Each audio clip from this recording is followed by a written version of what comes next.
Hey Fitness Man's Answers, this is Chris, your Sunday fitness chick, and today's topic is the marathon, or how do you train for your next fitness event.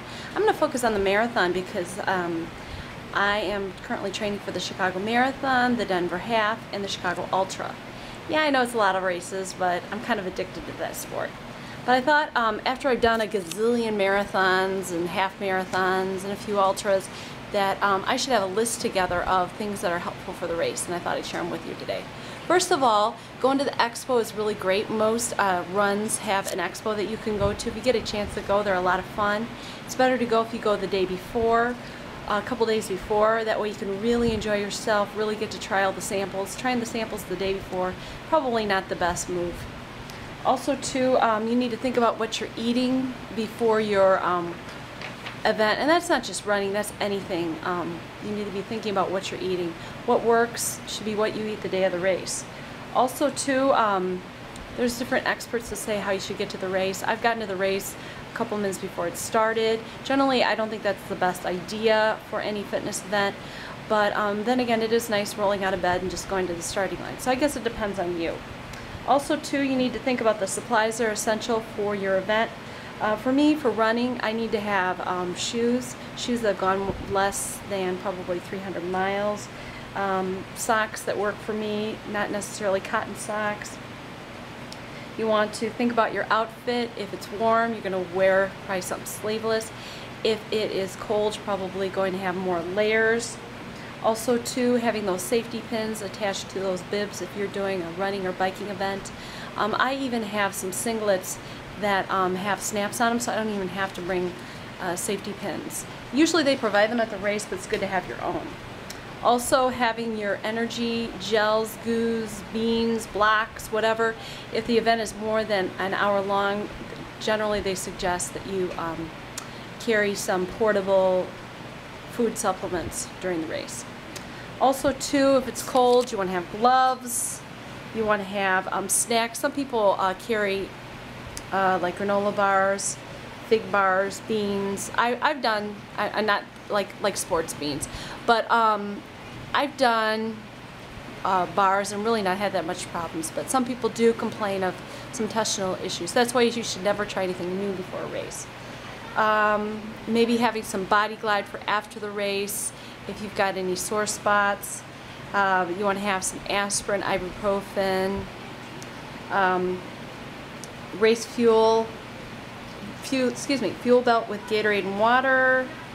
If you're doing an event that's dealing with distance, you want to bring a GPS, sweatbands, headbands, sunglasses, change of clothes. I don't bring all of these to the races. It depends on what time of year your race is at.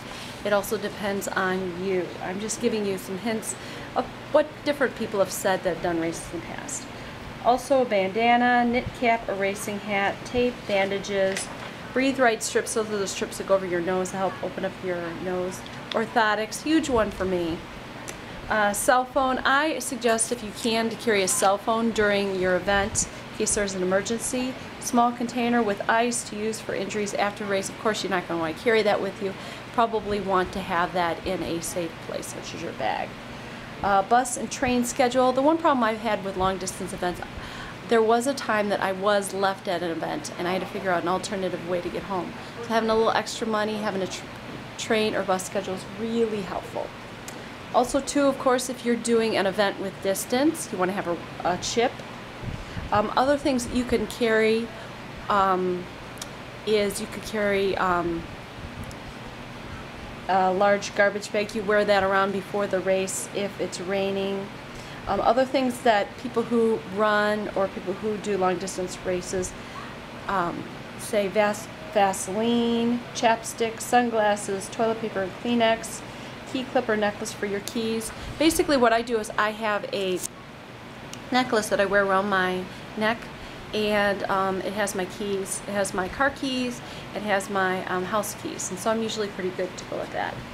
Also on the back of the bib if you're doing an event where you're wearing a bib, you should put all your medical information down. Now I don't have to because I have my necklace also contains my blood type, my address, important phone numbers, but it's good to have those on the back of your bib if you don't have like a necklace like I do with that pertinent information. You never know if something's going to go wrong. You never know if you're going to be by yourself. People don't know if you have an allergy. People even don't know what blood type you are. It really saves time in an emergency situation. Also too, you need to run with a buddy if you can, or be with a buddy during an event. And also putting on your, getting your clothes together, your equipment that you're going to need for the race the night before really helps so you're not scrambling around. Also too, if it's cold out and like you're running or you're walking or you're biking, you might want to bring some clothing that you can take off after the start of the race, so that really helps. Also keep track of the weather. You can know if you maybe should carry a little Gatorade yourself, a little water. And stay relaxed, stay positive, and don't stress about details. Also, when you're doing any type of fitness event, you don't want to skip medicine. You also want to practice getting enough sleep.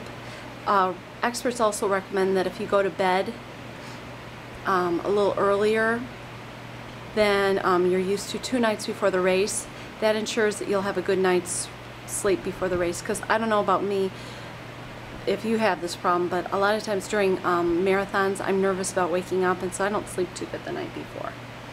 Also too, smile a lot, stay relaxed, stay positive, don't stress about details. I've got a goal that I'd like to do when I'm doing either a run or doing a bike event or even a swim, but I'm not going to stress out about the results. I'm going to have a realistic goal, but I'm also going to enjoy the journey, and my focus is not to get hurt.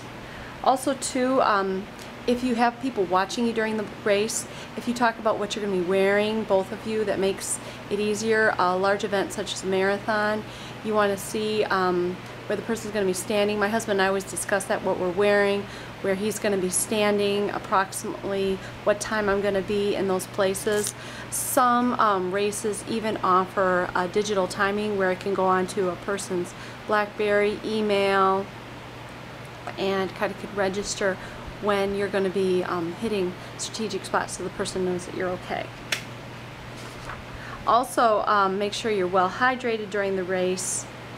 And last of all, and this is where my belief system comes out, pray for the race, pray for the runners, the volunteers, the medical teams will be treating the injured and the critically ill. No matter what the outcome of the race is, be thankful for the opportunity to complete, for the gift of being able to do your fitness event.